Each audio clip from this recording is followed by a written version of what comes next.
I thought the worst part of waking up on a Monday was the fact that it was, well, Monday. That was before I answered a call from the bank at 7:14 a.m.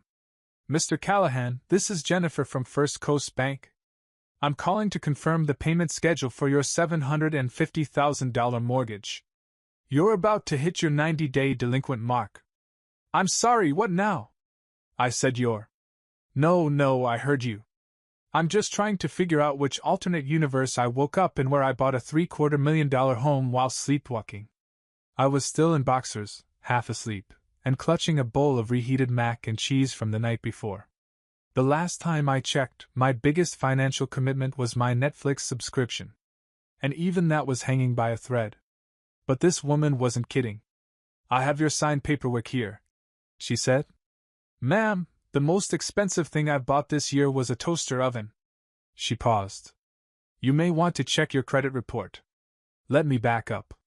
My name's Jordan Callahan. I'm 28. Freelance web developer, mildly lactose intolerant, and aggressively unimportant in my family. I have one older brother, Cole, who was born with charm, cheekbones, and apparently no moral compass. Growing up, Cole was the crown jewel of the Callahan family. I was the box that came in. He was the dreamer, the future CEO, a natural leader, according to our mom. I was reliable, which is code for we'll call you when something breaks.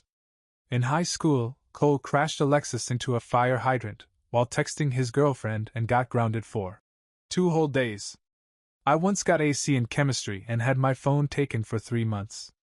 So when I started digging into this mysterious mortgage, there was a gnawing suspicion in my gut that had a very specific name. Cole. I opened my laptop, logged into CreditCard, and yup. There it was. A $750,000 mortgage. Co-signed by a J. Callahan. That was my name. My social security number. My credit history. And right beneath it? 3 more lines of debt I definitely didn't authorize. $35,000 personal loan. $18,900 in credit card charges. A $7,000 lease on a luxury espresso machine? I stared at the screen, my heart trying to hammer its way out through my ribs. This wasn't just identity theft. This was identity hijacking. My financial life had been joyridden like a stolen car. And I already knew who had the keys. I called my mom. Not because I thought she could fix it, but because she was the gatekeeper to Cole. Hey honey, she answered sweetly. It's early, is everything okay? Yeah, if you count discovering that I'm apparently a real estate mogul now. Silence. Mom. Did Cole use my name to buy a house? More silence. Then the tiniest inhale. Jordan, you know how much pressure he's been under. He's got the twins, and Rebecca's parents stopped helping with daycare. Oh my God! You knew. I didn't think it would hurt you. He just needed a little help qualifying. You weren't using your credit for anything important. That one hit harder than I expected. Not using my credit for anything important? I was going to apply for a mortgage next year. Oh, sweetheart, don't be so dramatic. She said it with the same tone she used when I once told her I was depressed in college. I hung up without another word. I sat there on the edge of my futon, yes, futon, because unlike Cole, I don't live in a 5-bedroom colonial, staring at my peeling walls and wondering how the hell I was supposed to fight a crime that came gift-wrapped in family ties. I had 2 choices. Do what my family always did, suck it up, bury it, pretend everything was fine. Or fight. I opened a new tab and searched. Best identity theft attorneys near me. Because if my brother wanted a war, he just got one. When I walked into the fraud attorney's office 2 days later, I still half expected someone to jump out and yell, "Just kidding, you're on a prank show!" Instead, I was greeted by a receptionist who looked like she billed by the eyebrow raise and a lawyer named Deirdre Chen who had the energy of someone who ate litigation for breakfast. So, she said, folding her hands neatly, your brother committed 6-figure identity theft using your name, forged your signature, and your own mother knew about it. I nodded. She blinked slowly. Oh. This is gonna be fun. Turns out fun meant paperwork. Mountains of it. Police reports, affidavits, notarized statements. Deirdre walked me through the process like a GPS with a law degree. You have two main paths, she explained. 1. Report everything, press criminal charges, start the long but winnable process of clearing your name. 2. Try to settle quietly and eat the financial damage. Option 2 sucks, I said. Correct. But it'll keep the family dinners slightly less awkward. Joke's on you. I haven't been invited to Thanksgiving since 2018. Deirdre actually laughed. Criminal charges it is. That night I couldn't sleep. I laid in bed, staring at the ceiling fan spinning like the thoughts in my head. Cole had always been the screw-up, but this was another level. And Mom? Her silence wasn't just complicity, it was betrayal. I kept flashing back to little things I'd buried deep. The time Cole got caught plagiarizing in college, and Mom blamed his bad roommate influence. The time I won a local programming contest and she asked if Cole had helped me. The Christmas she gave him an iPad and gave me socks. Used socks. Okay, that last one might have been a weird laundry mix-up, but the point stood. I was always the backup son. The emotional second string. Until now. Now they needed me to stay quiet. Because if I made noise, the golden child's crown might crack. The next day, I pulled my credit reports again, looking for patterns. That's when I found something worse than the house. There were multiple fraudulent accounts. One was a credit card opened under my name used to buy, get this, a hot tub and a backyard pizza oven. I hadn't even been invited over to enjoy either. Oh, and the house? It wasn't just Cole and his wife Rebecca living there. They had Airbnb'd one of the rooms. For profit. Under my name. They were literally running a side hustle using my stolen identity. Like a criminal Ponzi scheme with extra throw pillows. The rage hit me so hard I had to sit down. This wasn't just family betrayal anymore. This was a damn business operation. A hustle. And I was the unknowing investor. Deirdre helped me start the fraud report with the FTC, flag all 3 credit bureaus, and put a hold on every account I had. I'll draft the cease and desist letter tonight, she said, her tone turning surgical. But Jordan, you might want to warn your family what's coming. Because once this hits court, they're going to be served. Legally. And publicly. I knew what I had to do. I called Mom. She answered like nothing was wrong. Hey sweetie. How are you? Great. Just wanted to let you know the police will be contacting you. Probably about Cole. The silence on the line was deafening. You didn't, she whispered. Oh, I did. Jordan, please, think about your brother's children. Don't tear this family apart. Cole tore it apart the minute he signed a mortgage with my name. He was desperate. I don't care if he was possessed by the ghost of Bernie Madoff. He stole from me. And you let him. She started to cry. The fake kind. The wet sniffle soft sob kind I hadn't heard since the time she accidentally threw out my college acceptance letter and said she thought it was junk mail. Goodbye, Mom. I hung up and blocked her number. That night, I wrote the email of a lifetime. Subject line: dinner this Friday. Attendance mandatory. I BCC'd everyone: Mom, Dad, Cole, Rebecca. Even Aunt Sharon, because she was nosy and had the best facial reactions. In the body, I wrote one sentence. If you want the full story, come hungry. I'll be serving receipts. Then I attached a PDF titled J_Callahan_identity theft evidence.pdf. And hit send. Friday night arrived with the kind of tension usually reserved for spy thrillers and overly competitive game nights. I reserved a private dining room at Galleria, a mid-range Italian restaurant where the breadsticks come warm, and the family drama can echo off brick walls like gospel. Everyone showed up, which already felt like a minor miracle. My mother arrived first, in pearls and performative guilt. Rebecca followed, holding Cole's hand like a supportive mob wife. Dad came, too, looking like he'd rather be undergoing a root canal than be here. Cole strolled in last, wearing aviators. At night, I resisted the urge to chuck a breadstick at his head. Jordan, he said, arms spread like he was greeting paparazzi. You didn't say this was a family reunion. Didn't say it wasn't, I replied, nodding to the chair at the end of the table. Sit. We're waiting on one more. Who? I gestured to the woman entering behind them, briefcase in hand, blazer pressed, face expressionless. Deirdre. Cole's smug smile faltered for half a second before snapping back into place. Who's this? He asked. Legal counsel, I said. For me. That got everyone's attention. Deirdre sat beside me and opened her folder like she was laying out dinner menus. Except instead of appetizers, she had copies of forged mortgage papers, credit card statements, IP logins, and a handwriting analysis that basically screamed, "Hi, I'm Cole, and I commit crimes with flair." Rebecca went pale. My dad cleared his throat like he was preparing to object. My mom grabbed her wine glass like it was an emotional support animal. Cole? He leaned back and smirked. This is a lot of drama over some paperwork, he said. You're blowing things out of proportion. Deirdre didn't even flinch. Forgery. Fraud. Identity theft. Grand larceny.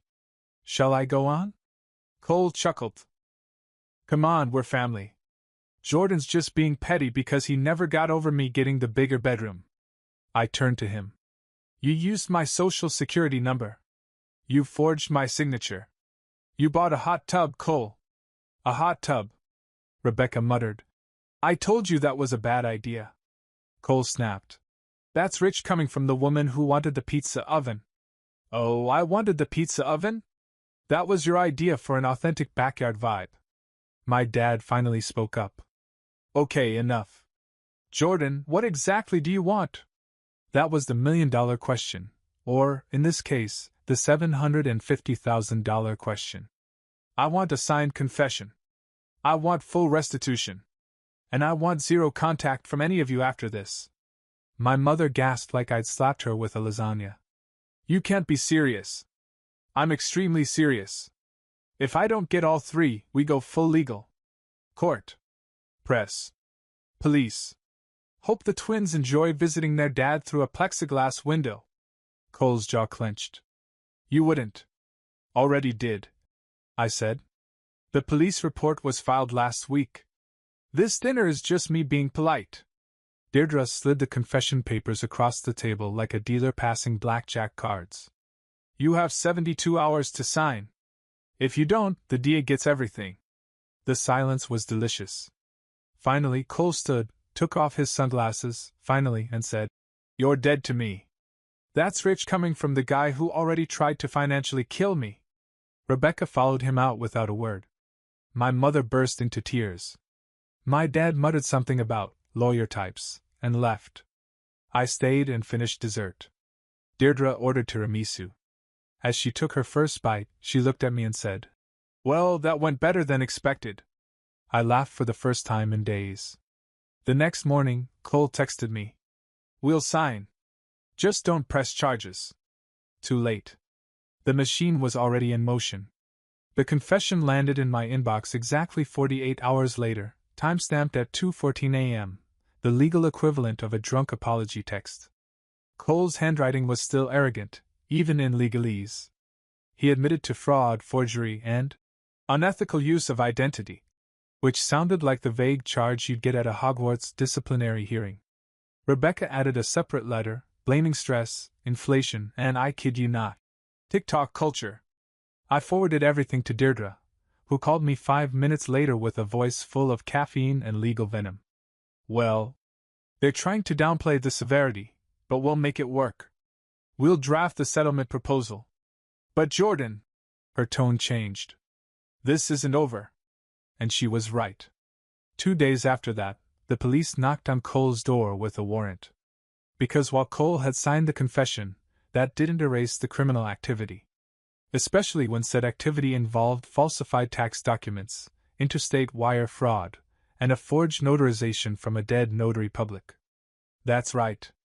Cole faked a notary stamp from a guy who'd passed away in 2019. He was nothing if not thorough. The arrest made the local news. Local entrepreneur faces charges in identity theft scheme. Brother exposes $750,000 fraud. I didn't even know I was an entrepreneur. But it felt good to be something other than Cole's quiet brother. For once. Mom called. From a number I didn't recognize. Sneaky.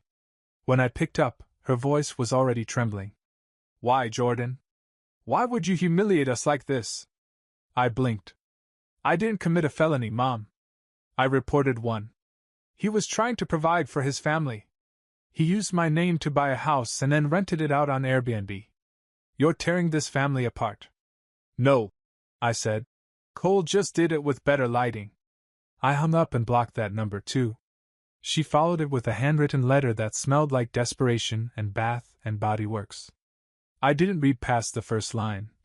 Families forgive. Cole took a plea deal.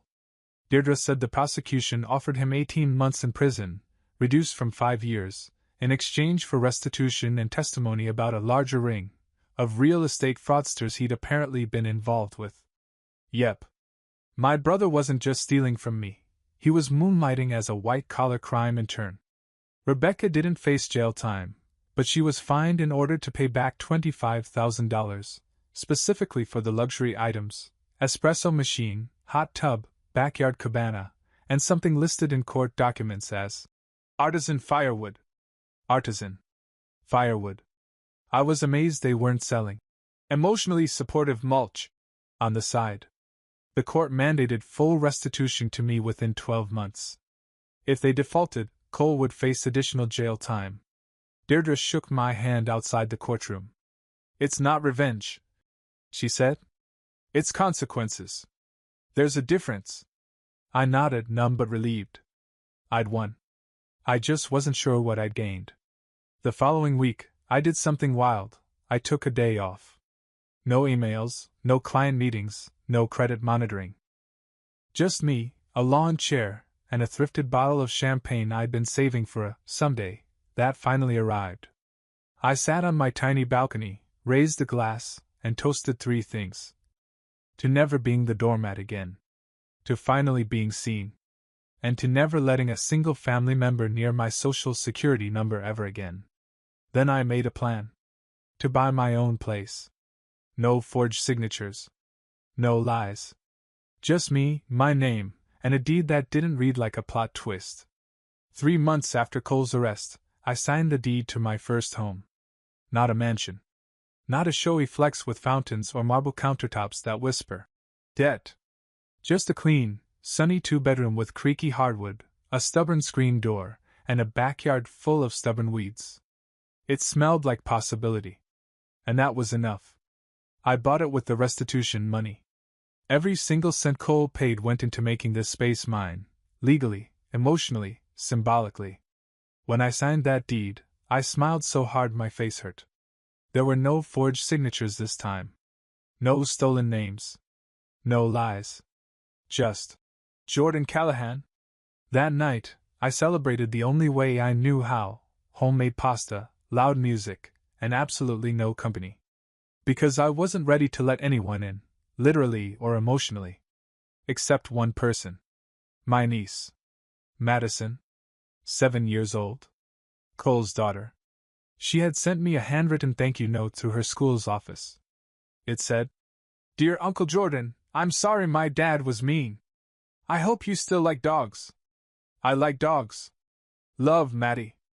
I stared at that letter like it was an alien artifact. Because somehow, out of all this chaos, this kid had been watching.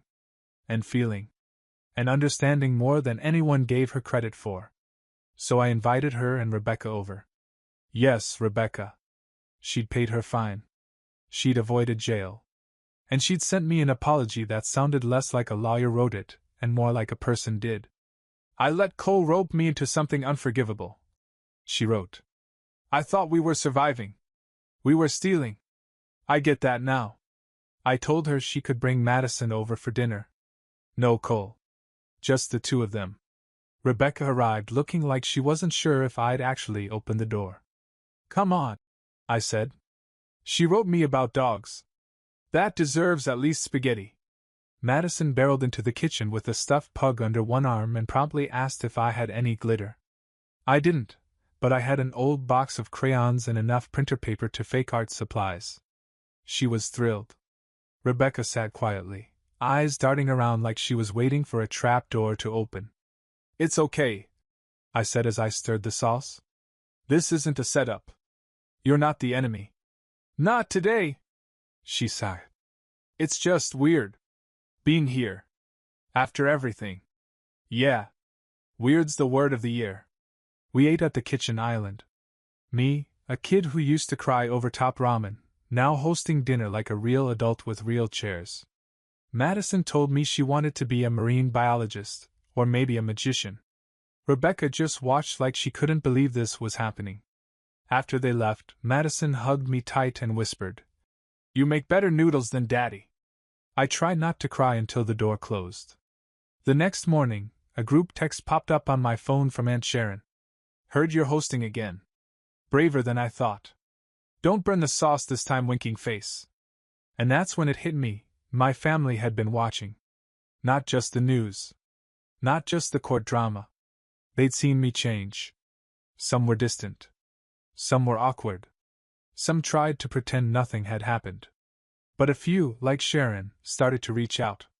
And for the first time, I decided who got access. Who got a seat. Who got to matter. I planned another dinner. My way. Invitation only. No manipulation. No expectations. No coal. And when I sent that invite, I added one note at the bottom. P.S. BYOR, bring your own respect. My dinner table used to be silent.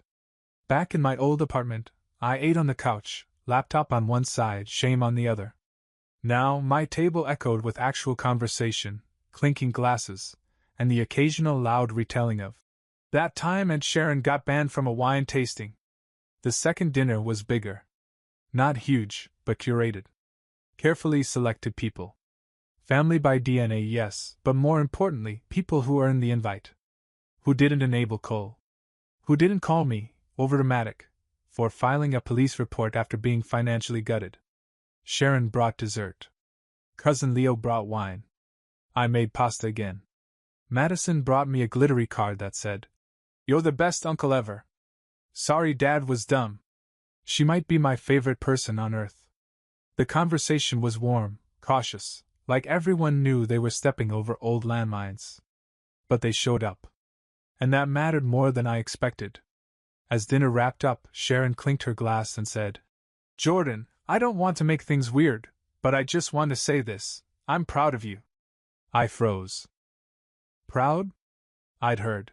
Disappointed, dramatic, and selfish, more times than I could count from this family. But proud? She continued. It took guts to stand up to Cole. To Mom. To all of us. You did what nobody else was brave enough to do. You didn't burn bridges, you just stopped letting people walk over them. Everyone nodded. Leo raised his glass. To Jordan. Our quiet cousin with the spine of a mafia accountant. I laughed, maybe a little too hard. But it felt good. Real.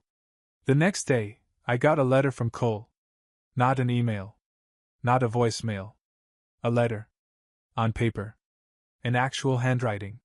The envelope looked like it had been chewed up and spit out by the U.S. Postal Service. Inside was a folded piece of notebook paper that smelled like regret and prison cafeteria potatoes. Jordan. I don't expect you to forgive me. I wouldn't if I were you. But I need you to know. I didn't just use your name because it was convenient. I used it because yours meant something. You were always steady. Always quiet. But you had integrity. Even when we were kids. You never said much, but you always did what was right. I didn't just steal your identity. I stole your example. And I twisted it. I'm sorry. I'm sorry I dragged Mom into this. I'm sorry I made you the villain when I was the coward. Tell Maddie I love her. Tell her dad's trying to be better. I stared at the letter for a long time. It wasn't a perfect apology. It wasn't redemption. But it was something. I didn't cry. I didn't rage. I didn't crumple it and set it on fire, though I definitely thought about it. I just put it in a drawer. Next to the deed for my house. And the glitter card from Madison. Proof that people change. Proof that I did. That weekend I hosted a small cookout. Charcoal grill, overcooked burgers, paper plates with smiley faces. Rebecca brought potato salad. Sharon brought gossip. And Leo, bless his predictable soul, brought more wine than the grocery store legally allows one person to buy. Madison helped me plant flowers in the front yard. She named the tulips after Pokemon. Later that night, she looked up at me and asked, "Are you still mad at Daddy?" I paused. Then I said, "Not mad. Just not ready." She nodded like a tiny therapist in light-up sneakers. "Okay. I'll tell him you're thinking about it. That kid. She's gonna run the world one day. And I'll be the proud uncle who once lost everything, but used it to build something better." 6 months after Cole's sentencing, I opened the fridge and saw something wild. Groceries. Like actual groceries. Not condiments. Not leftover takeout. Not a single slice of cheese and a prayer. A stocked fridge.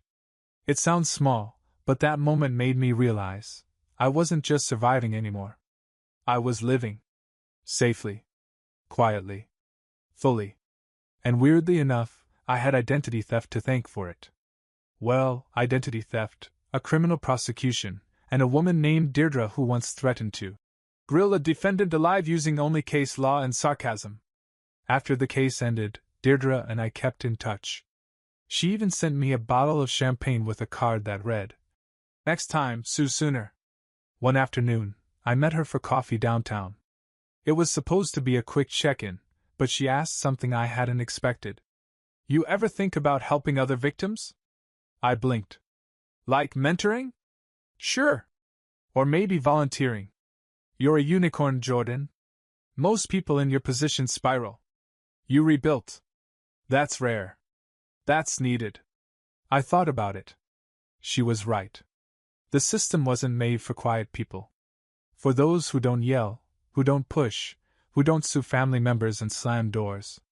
Most of us just suffer silently. But I didn't anymore. So I said yes. A month later, I was working with a nonprofit that helped identity theft victims, especially young adults and low-income families. I reviewed reports, gave advice, translated legal jargon, and most importantly, I believed people. That part? That was everything. Sometimes they cried. Sometimes they raged. Sometimes they just needed to hear, "You're not crazy. This is real. And you deserve better." It felt good. Like the closure I didn't know I needed. One afternoon, I got a call from a 19-year-old kid whose dad opened 5 credit cards in his name. He said it was just until his credit got better. The kid whispered, like he was ashamed for existing. I didn't flinch. "I know exactly what that feels like," I told him. Because I did. Back at home, things stayed quiet. Peaceful. Rebecca and I kept things civil, coexisting for Madison's sake. She never pushed for more, and I respected that. We were like work friends who shared a tiny human. Madison, meanwhile, became a fixture in my life. Every other weekend, she'd crash at my place with her glitter pens and dinosaur pajamas. We baked cookies once, and she called my stove fancy. It's a used Whirlpool from Craigslist. But hey, perspective. She asked me once, "Do you think my dad will come live here when he's better?" I knelt down to her level and said, "No, sweet pea. This is my house. But he'll always be welcome to visit, if he earns it." She nodded solemnly like I'd just said something profound. Then asked if we could have pancakes for dinner. We did. The week before her birthday, I took her to a park with a picnic basket and a kite shaped like a giant unicorn. She told me about a school project she was doing called My Hero. I expected her to say a cartoon or her mom. Instead, she said, "I wrote about you." I blinked. "Me?" "Yeah. 'Cause you used to be poor, and now you have a house and snacks." I laughed so hard I almost fell off the picnic blanket. That night, I stood at my front window and watched her hop into the car with Rebecca. I waved. They waved back. For once, nothing felt broken. I was no longer defined by the people who left me behind, or the brother who stole from me. I was defined by what I'd built after. And that felt right. It's funny how silence changes. At the beginning of all this, silence meant shame. Me, alone in my apartment, whispering, "What the hell is happening?"